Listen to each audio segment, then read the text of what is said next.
اللہ جسے چاہتا ہے راہ راست یعنی صراط مستقیم دکھا دیتا ہے۔ اللہ جسے چاہتا ہے صراط مستقیم دکھا دیتا ہے۔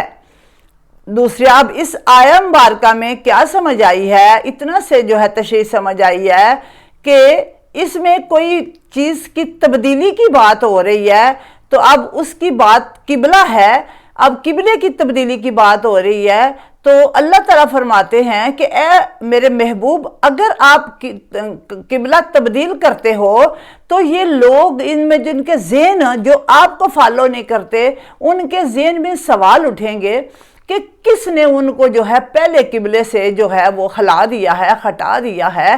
تو جواب دے دیا کہ مشرق مغرب اللہ کے لیے ہے۔ اب جس کا ہدایت صراط مستقیم کی جس کو آ چکی ہوگی، وہ اپنی عقل استعمال نہیں کرے گا، وہ نبی پاک صلی اللہ علیہ وآلہ وسلم کو فالو کرے گا۔ اگر نبی نے قبلہ تبدیل کر لیا ہے تو وہ سوال کے بغیر تبدیل کر لے گا۔ لیکن جو کچھ بیوقوف لوگ ہیں وہ نبی کے پیچھے قبلہ تبدیل نہیں کریں گے۔ اب کیا سمجھ آئی ہے کہ نبی پاک صلی اللہ علیہ وآلہ وسلم کو فالو کرنا ہے۔ اگر ہم ان کو کہیں فالو نہیں کریں گے، میرے نزدیک کسی دوسری ذات کو فالو نہیں کرنا چاہیے سوائے ان کے جن کو فالو کرنے کا، جن کے بارے میں آپ سرکار نے فرما دیا ہے۔ جیسے میں نے خم غدیر میں من کنت مولا فہذا علی مولا، اب جس نے نبی پاک صلی اللہ علیہ وآلہ وسلم کو مولا مان لیا ہوگا، آقا مان لیا ہوگا، اسی نے جو ہے وہ مولا میرے کائنات کو بھی جو ہے آقا و مولا ماننا ہے۔ تو جس نے نبی کو ہی نہیں مانا، وہ مولا میرے کائنات کو کیسے مانے گا؟ اس کے آٹومیٹکلی سوال اٹھے گا، آٹومیٹکلی بٹوارا ہوگا۔ تو یہ پتہ چل گیا، نتیجہ ہم نے نکال لیا کہ مشرق مغرب اللہ کے ہیں، جدھر بھی اللہ منہ کرنے کو ہمیں کہے گا۔ ہم نے پیچھے بھی پڑھا تھا پہلے پارے میں، جس میں اللہ تعالیٰ نے فرمایا تھا کہ جدھر مرضی منہ کر لو، ہر سمت اللہ کی ہے، لیکن یہاں جواب کی شکل میں جو ہے وہ کہا گیا ہے۔ آیہ مبارکہ جو ہے 143 جو ہے، وَكَذَلِكَ جَعَلْنَكُمْ، اور اسی طرح ہم نے بنایا، اور اسی طرح ہم نے تمہیں امت وسط بنا دیا ہے، امتن واسطہ، امت وسط بنا دیا ہے، تلے تکونوا شہداء علی الناس، تاکہ تم لوگوں پر گواہ رہو، تاکہ تم لوگوں پر گواہ رہو، وَيَكُونَ الرَّسُولُ عَلَيْكُمْ شَهِيدًا، اور رسول تم پر گواہ رہیں۔ اب اس آیت میں دیکھیے ذرا، اور اسی طرح ہم نے تمہیں امت وسط بنا دیا، کس کو؟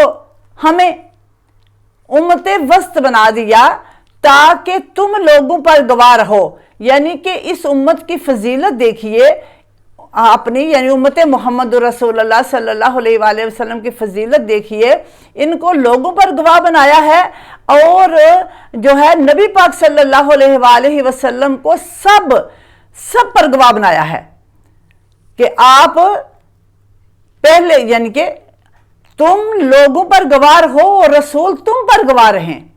تم سے مراد تم سب امتوں پر۔ ہمارے گواہ کون ہیں؟ ابھی جب ہم نے پرسوں والی ویڈیو میں نے کہا تھا کہ گواہ سے کیا مراد ہے۔ گواہی چھپانے پہ ہماری بات ہوئی تھی، آپ میری وہ ویڈیو دیکھو گے تو آپ کو ساتھ ہی وہ میچ ہو جائے گی کہ گواہی چھپانے کی بات ہوئی تھی۔ اب نبی پاک صلی اللہ علیہ وآلہ وسلم کی ذات کی گواہی کہ نبی گواہ رہیں، اب نبی گواہ ہے نا۔ اب مسجد میں اذان ہوتی ہے تو اس میں بھی نبی پاک صلی اللہ علیہ وسلم اللہ کے رسول ہیں، یہ مؤذن گواہی دیتا ہے، اللہ کی وحدانیت کی گواہی دیتا ہے۔ یہ اگر ہم کہتے ہیں نا اللہ ایک ہے تو یہ گواہی ہے، اگر ہم کہتے ہیں کہ محمد رسول اللہ اللہ کے نبی ہیں تو جو ہے یہ گواہی ہے۔ تو اسے اگر ہم کہیں کہ مولا امیر کائنات جو ہیں، آپ کو جو ہے وہ مولا کا درجہ ملا ہے، تو یعنی آپ کا یہ رتبہ ہے، تو یہ بھی گواہی ہے۔ جب ہم کسی کی کوئی بات بیان کرتے ہیں جو اللہ رسول کی طرف سے یا کسی کی طرف سے کہی گئی ہوتی ہے، تو موقع پر موجود ہوں تو گواہی ہوتی ہے۔ ہم چونکہ اس وقت کو نہیں دیکھا، ہم اب گواہ ہیں۔ اب قرآن سے ہم سیکھ رہے ہیں، اب قرآن سے سیکھیں گے تو اب نبی پاک صلی اللہ علیہ وآلہ وسلم ہم پر گواہ ہیں۔